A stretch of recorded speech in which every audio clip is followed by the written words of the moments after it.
안녕하세요. 성문교회 이계용 목사입니다. 오늘도 하나님 나라의 관점에서 보는 우리 출애굽기 강해 기도함으로 시작하도록 하겠습니다. 기도하겠습니다. 하나님 아버지 감사합니다. 오늘도 주님의 말씀 앞에 저희들을 두게 하셔서 진리의 말씀 속에 저희들의 삶이 새로워지고 생명을 살리는 모습으로, 그리고 영육간의 기쁨의 삶을 살아가도록 인도하시니 감사드립니다.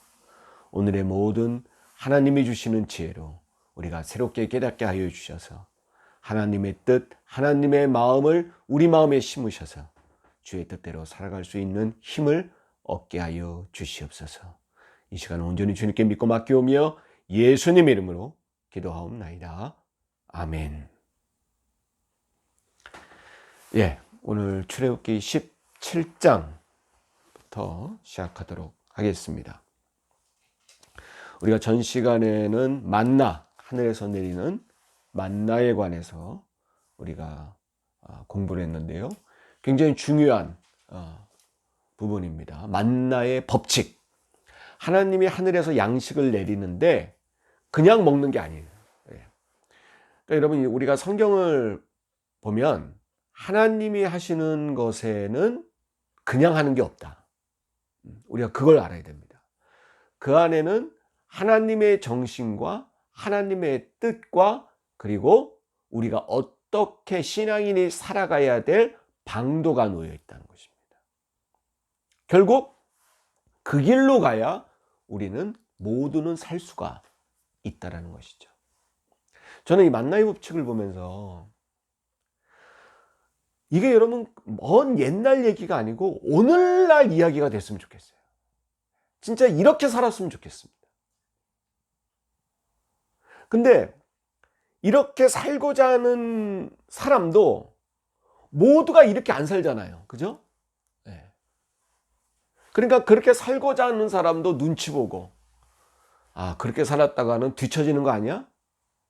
이런 마음들이 있기 때문에 잘 이루어지지가 않는데, 그러나 저는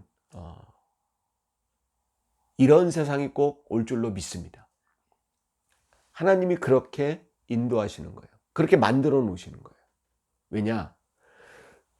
이렇게 살아야 모두 살 수 있다는 거예요. 몇몇 사람만 사는 게 아니고 모두가 살려면 이 만나의 법칙대로 세상이 굴러가야 된다. 우리가 그래서 저번 주에 만나의 법칙, 일법칙 뭐라 그랬습니까? 만나를 내리는데 하루에 내린 것 한 오멜씩 가져다가 남기지 말고 다 먹어야 된다.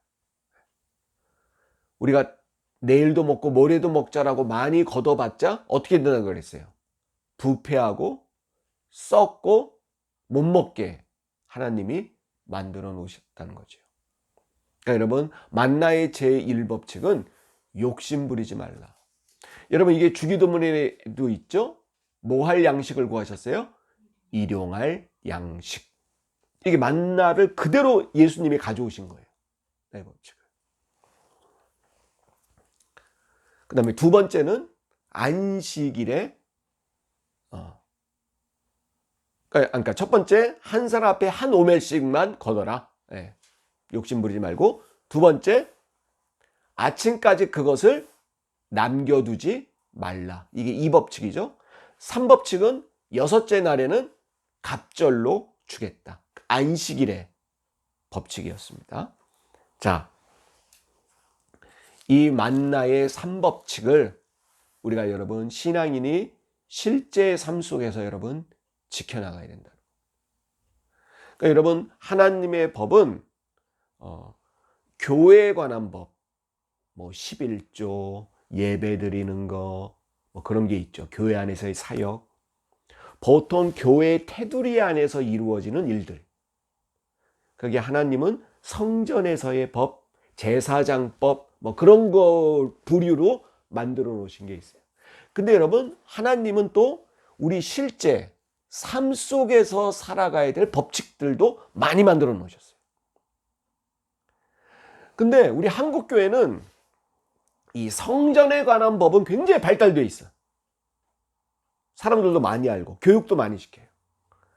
근데 세상에서 지켜야 될 법들은 잘 가르치지도 않고 잘 몰라요. 실제 목사님들도 잘 모르는 경우가 많이 있습니다. 여러분, 이 만나의 법칙이야말로 우리가 세상 속에서 지켜야 될 법들이. 여러분, 그걸 잘 지켜야 돼요. 오히려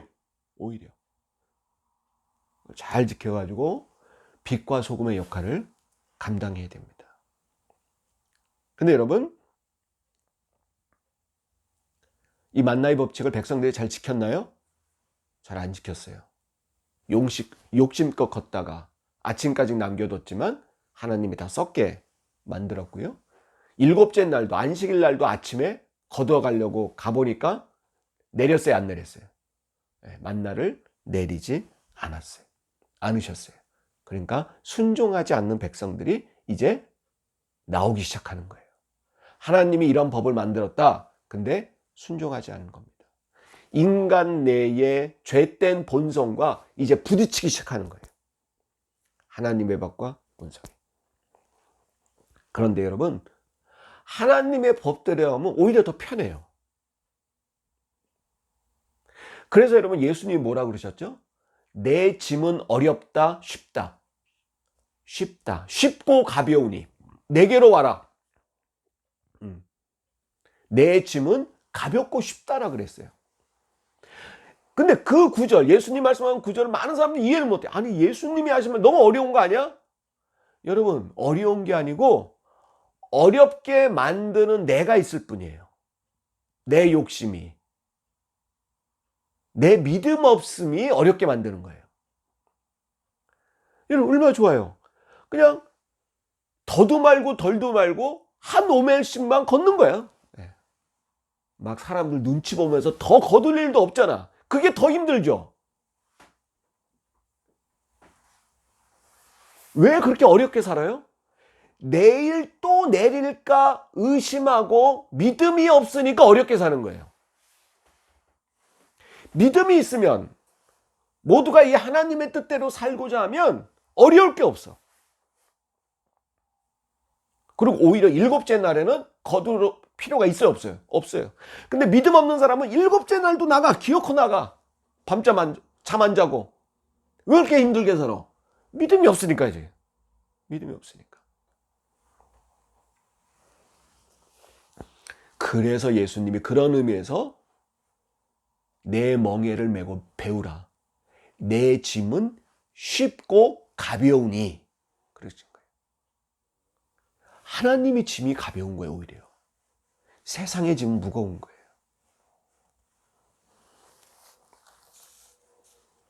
그래서 여러분, 이 만나를 이스라엘 백성들은 우리 16장 36절에 몇 년 동안?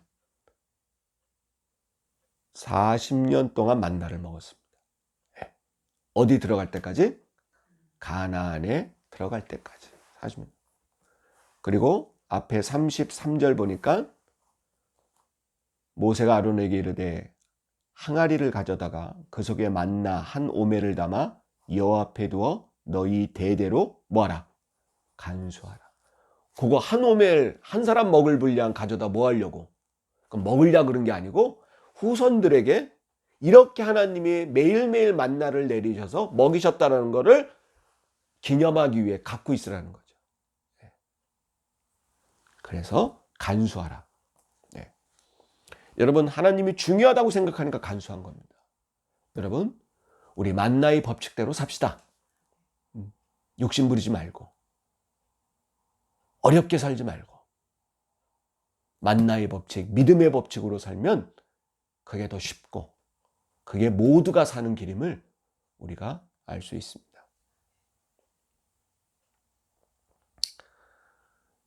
여러분, 그래도 시간이 없지만은 말씀드린다.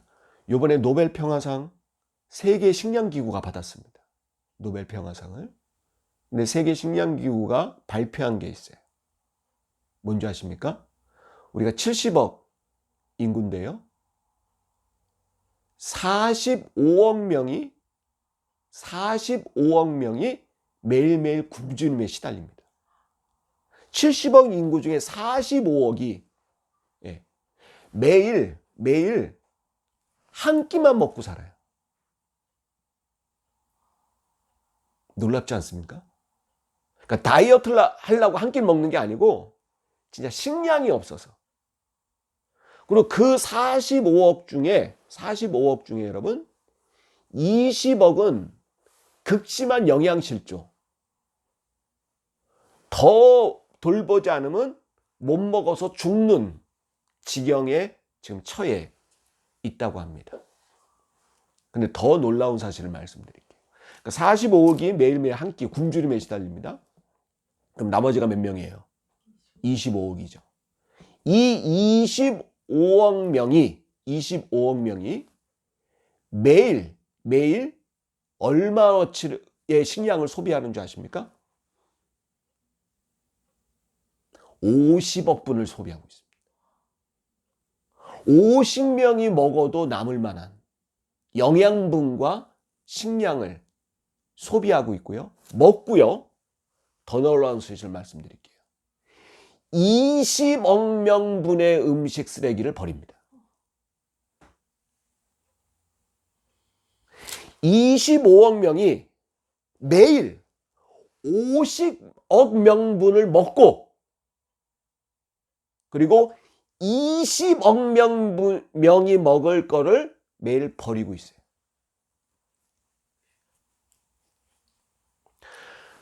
여러분은 어느에 속하고 계십니까? 아마 모르긴 몰라도 이 25억 명 축에 아마 뛸 겁니다. 저도 마찬가지고. 그러면 여러분 끔찍하지 않습니까? 얼마나 매일매일 큰 죄를 짓고 있는 건가요?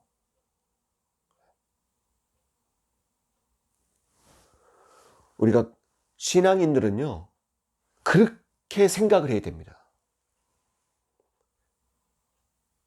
겨우 내 삶 하나 이렇게 보는 거는 신앙인의 삶이 아닙니다. 내가 오늘 한 끼 먹는 음식, 그리고 내가 버리는 음식물 쓰레기, 거기에 대해서 우리는 한번 생각을 해봐야 하는 게 신앙인입니다. 그게 믿음입니다. 17장은 두 가지 사건이 있습니다. 목이 말라서 또 물을 달라고 원망하는 사건이 하나 있고요. 그 다음에 아멜렉과의 전투의 사건이 있습니다. 17장 1절에 보면 이 두 사건에 대비되는 것을 여러분 한번 우리가 봐야 됩니다. 1절에 이스라엘 자손이 온 회중이 여호와의 명령대로 신광야, 이제 점점 가나안 쪽으로 지금 가고 있는 거예요. 신광야에서 떠나 그 노정대로 향하여 르비딤의 장막을 쳤으나 백성이 또 마실 물이 없습니다. 여러분, 이 마실 물이 없어서 목이 마른 거는 여러분, 이거는 죄가 아니죠. 첫 번째, 그 전에 물을 먹었어도 여러분, 물을 저장하고 이동할 수가 없어요. 여러분, 물이 다른 짐보다 여러분 무거운 거 아시죠? 물이 여러분 이게 한 컵은 괜찮은데 뭐 한 컵 들고 할 수는 없잖아요. 물찌개 짊어진 거 여러분 상상할 수 없는. 그럼 몇 미터 못 가요. 물은 이동할 수 없어요. 두 번째, 다음 어디 가서 또 물을 먹을지 몰라요. 왜?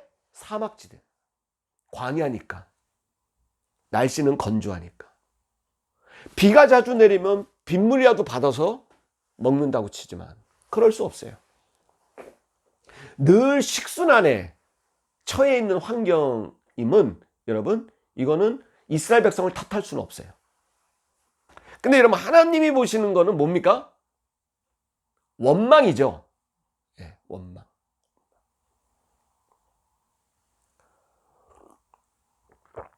자, 그래서 마실 물이 없는데 2절입니다. 백성이 모세와 다투어 이르되 우리에게 물을 주어 마시게 하라. 모세가 그들에게 이르되 너희가 어찌하여 나와 다투느냐? 너희가 어찌하여 여호와를 뭐하느냐?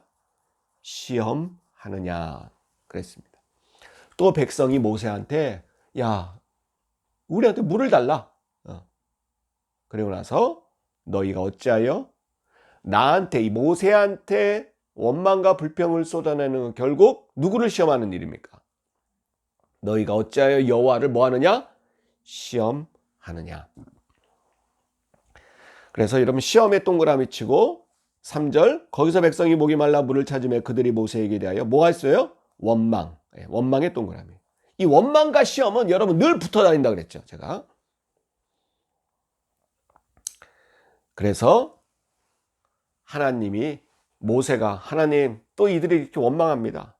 그러니까 5절에 여호와께서 모세에게 이르되 백성 앞을 지나서 이스라엘 장로들을 데리고 나일강을 치던 네 지팡이를 손에 잡고 가라. 그리고 뭐라고 말씀하냐? 6절입니다. 6절 잘 보세요. 내가 호렙산에 있는 그 반석 위 거기서 네 앞에 서리니 너는 그 반석을 뭐하라? 그 반석을 치라. 그것에서 물이 나오리다. 그랬는데 여러분, 이 출애굽기에서의 이 사건이 어디에서도 나오냐면 민수기에도 나옵니다. 근데 이 사건은 여러분 무리바 사건 아시죠? 무리바. 이게 민수기 20장에 나오는, 민수기 20장을 잠깐 봅시다.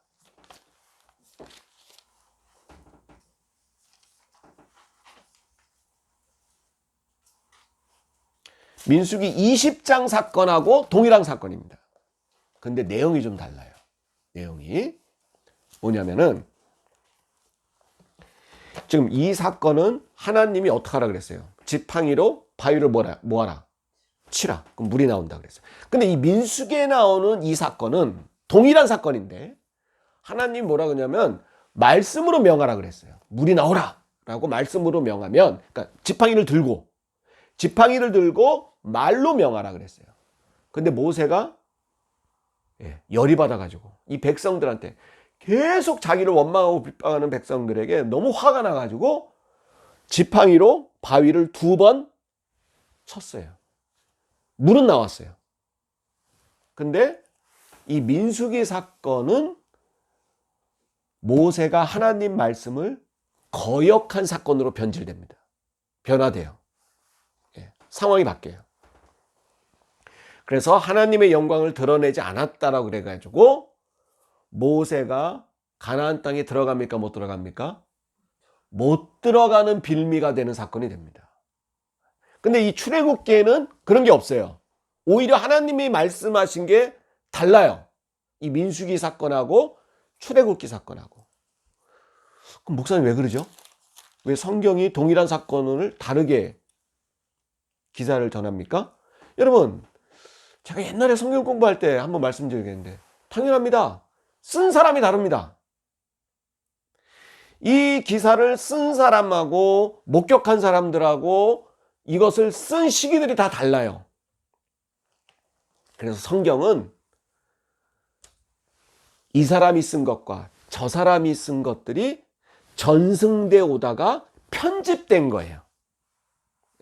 편집된 게 학문적으로 밝혀졌습니다. 그러니까 같은 사건이라도 다르게 보는 겁니다.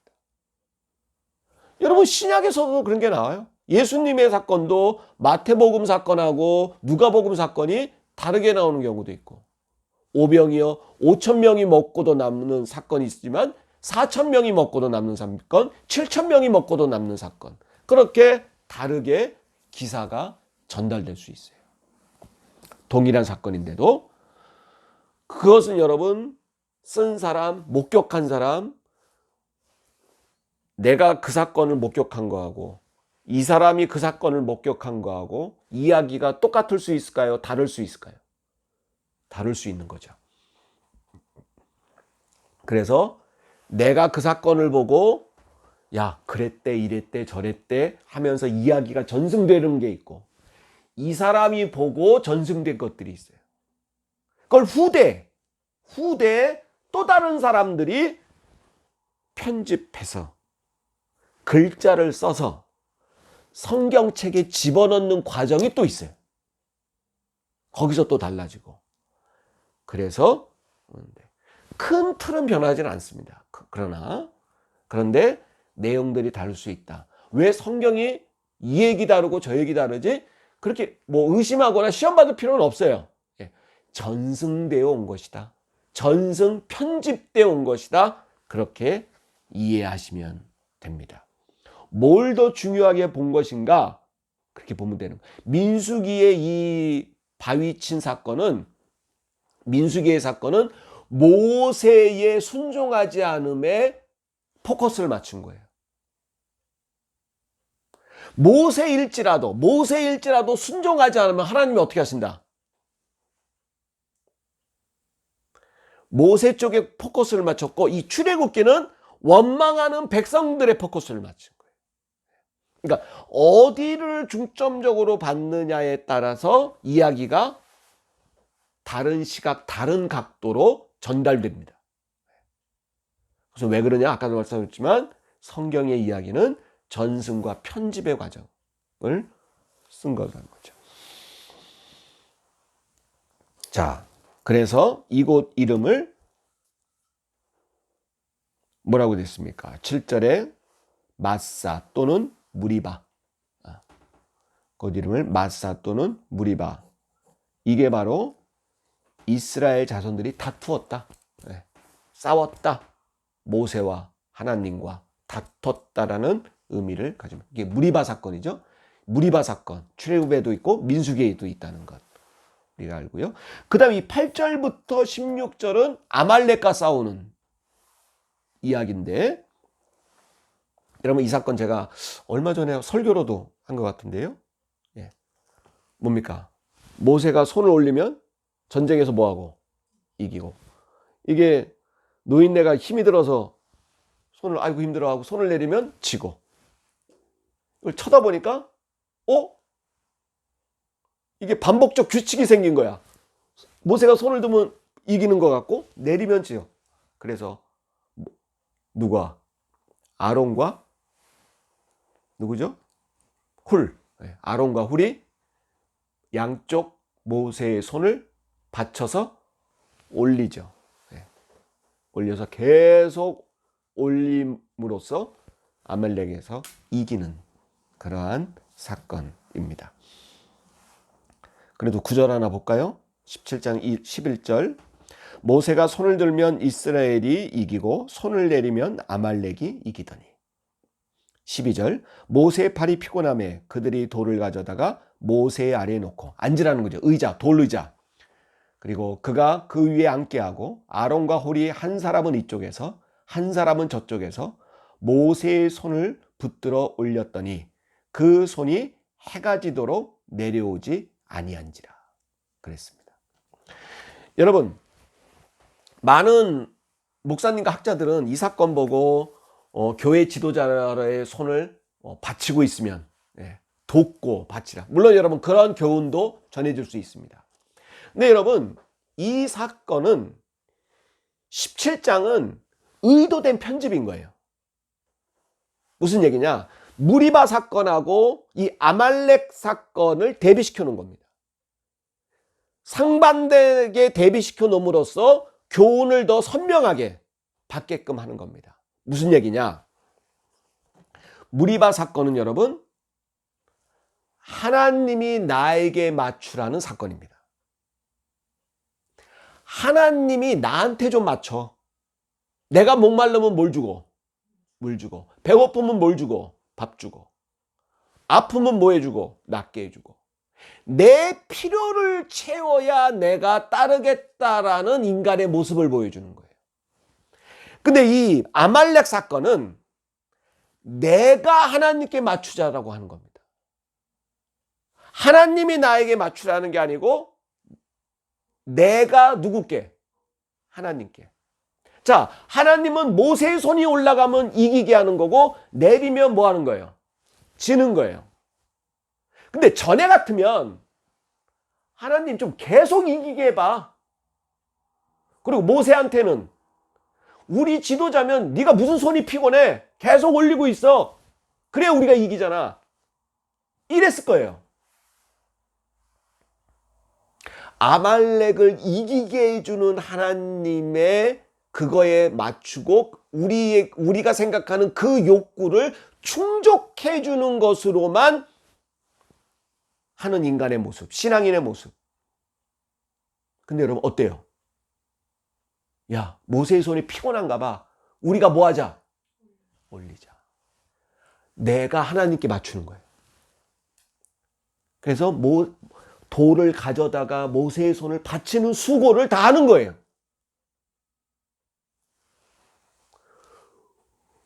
무리바 사건은 여러분 백성들이 손 하나 까딱한 거 있어요? 없어요? 없어요. 그냥 터 쳐주면 마시기만 했죠.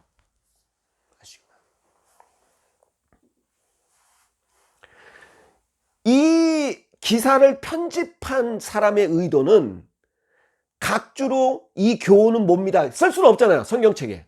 자기 의견을 쓸 수는 없어요. 그러나 자기 의견을 쓸 수 없으니까 두 사건을 한 장에 묶어놨어요.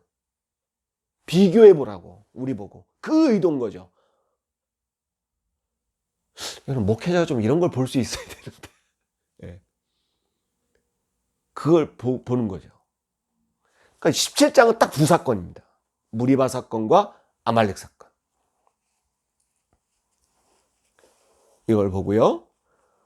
그래서 15절 모세가 제단을 쌓고 그러니까 아말렉을 이겼어요. 모세가 제단을 쌓고 그 이름을 뭐라 그랬습니까? 여호와 니시. 여호와 니시. 니시는 뭐냐? 승리의 깃발. 네, 깃발이라는 뜻입니다. 자, 우리가 이제 18장을 볼 텐데요. 18장은 크게 중요하진 않지만 모세 혼자 모든 것을 재판하고 한 100만에 가까운 사람들을 이끌다 보니까 그 사람들 안에서 여러 사건이 있을 수 있잖아요. 100만 명이 여러분 함께 생활을 하면 어때요? 그 안에 도둑질도 나오고 사람을 때리는 폭행 사건도 나오고 뭐 사기치는 사건도 나오고 여러 가지 사건이 나옵니다. 그 사건에 대해서 여러분 재판이 이루어져야 돼요. 심판해 줘야 돼요. 네가 잘못했고 넌 잘못 없어. 이런 걸 해줘야 되는데 모세가 다 했단 말이에요. 근데 이 할아버지가 너무 지친 거야. 혼자. 그래서 장인 이드로가 이걸 보고 뭐 했습니까? 이런 게 하나님의 영광을 드러내는 길이 아니다. 그래서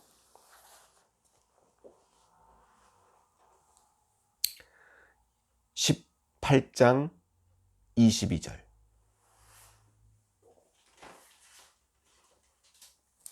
18장 22절. 그들이 때를 따라 백성을 재판하게 하라. 큰 일은 모두 네게 가져갈 것이요 작은 일은 모두 그들이 스스로 재판할 거다. 여기서 그들이라는 것은 여러분 우두머리들을 세우는 거죠. 50부장, 100부장, 뭐 1000부장, 10,000부장. 그러니까 50명 단위의 우두머리, 100명 단위의 우두머리 그렇게 세우는 겁니다. 25절 모세가 이스라엘 무리 중에 능력 있는 사람들을 택하여 그들을 백성의 우두머리 곧 1000부장과 100부장, 50부장, 10부장으로 삼았다는 것입니다. 근데 여기서 요거 하나 봅시다. 25절에 어떤 사람을 세웠어요? 능력이 있는 사람. 근데 이 성경은 이 능력을 어떻게 생각했을까? 세상이 생각하는 능력은 뭡니까? 스펙을 줘야죠. 공부 잘해야 되죠. 재력이 있어야죠. 뭐 그런 걸 봅니다. 근데 여러분 성경에서의 능력 있는 사람은 21절입니다. 21절. 너는 또 온 백성 가운데 능력 있는 사람들 곧 누구를 두려워해야 돼요? 하나님을 두려워하고. 1번. 하나님이 보시기에 능력 있는 사람은 하나님을 두려워하는 거예요. 2번. 진실해야 됩니다. 거짓이 없어야 돼요. 있는 그대로. 3번. 불의한 이익을 미워하는 사람이에요. 불의한 이익. 불이한 이익을 미워하는 사람. 이걸 여러분 좀 변화시키면 정의로운 사람. 그걸 기뻐하는 사람. 이 세 가지가 하나님이 볼 때 능력 있는 사람. 하나님은 대학 이름 안 봐요. 하나님은 돈이 많으냐 적으냐 안 봐요. 하나님은 능력 있는 사람을 쓰는데 그 능력은 하나님을 두려워하는 사람. 그리고 진실된 사람. 있는 그대로 얘기하는 사람. 있는 그대로 생각하는 사람. 안 되면 안 된 것으로, 잘못했으면 잘못한 대로, 그냥 있는 그대로 진실된 사람. 막 겉으로 꾸미려고 하지 않는 사람. 세 번째, 불이한 이익을 미워하는 사람. 그래서 그 불이한 이익에 대해서 분노할 수 있는 사람. 잘못됐다라고 말할 수 있는 사람. 자기한테 불이익이 와도 정의로운 사람이죠. 이 세 가지가 능력 있는 사람입니다. 여러분, 교회의 일꾼도 이 능력이 기준이 돼야 됩니다. 근데 여러분, 여기에 뭐 직분이 어떻고 그런 거 없잖아요. 내가 이러한 사람인가를 우리가 볼 수 있어야 됩니다. 여러분, 또한 여기서 이게 중요한 부분이고요. 여러분, 모든 일을 혼자 할 수 없습니다. 모세가 혼자 하다가 지쳤어요. 모세가 지치니까 모든 공동체가 흔들렸습니다. 여러분, 이건 좋은 지도자가 아닙니다. 나 혼자 하고 그 혼자 한 사람이 빠졌을 때 흔들리는 공동체, 이건 좋은 공동체가 아닙니다. 분업을 하고요. 연대를 하고요. 함께 해야 좋은 지도자입니다. 우리가 각자 처해 있는 공동체에서 함께하는 리더십을 우리가 발휘할 수 있어야 합니다. 여러분, 오늘은 여기까지고요. 오늘 배운 것 중요한 부분들 있죠. 서두의 만나의 법칙, 그리고 이 무리바 사건과 아말렉 사건의 이 대비되는 것. 하나님이 나에게 맞추라고 하는 사람들과 내가 하나님께 맞춰야지의 대비. 우리 어떤 사람이 됩니까? 내가 하나님께 맞추는 사람이 돼요. 그리고 오늘 장인 이드로가 모세에게 와서 일을 분담하라. 분담했을 때 10부장, 50부장, 100부장, 1000부장 이 사람들을 능력 있는 사람들로 세웠는데 그 능력이 과연 어떤 의미인가? 여러분, 이 세 가지 오늘 중요한 거 세 가지 배웠습니다. 여러분, 곱씹어 보시고 묵상해 보면서 하나님의 뜻 깨닫는 저와 여러분 되시기를 바랍니다. 주님 가르친 기도로 마치겠습니다. 하늘에 계신 우리 아버지여, 이름이 거룩히 여김을 받으시오며 나라가 임하옵시며 뜻이 하늘에서 이루어진 것 같이 땅에서도 이루어지이다. 오늘날 우리에게 일용할 양식을 주옵시고 우리가 우리에게 죄 지은 사람을 사하여 준 것 같이 우리의 죄를 사하여 주옵시고 우리를 시험에 들게 하지 마옵시며 다만 악에서 구하옵소서. 대개 나라와 원세와 영광이 아버지께 영원히 있사옵나이다. 아멘. 감사합니다.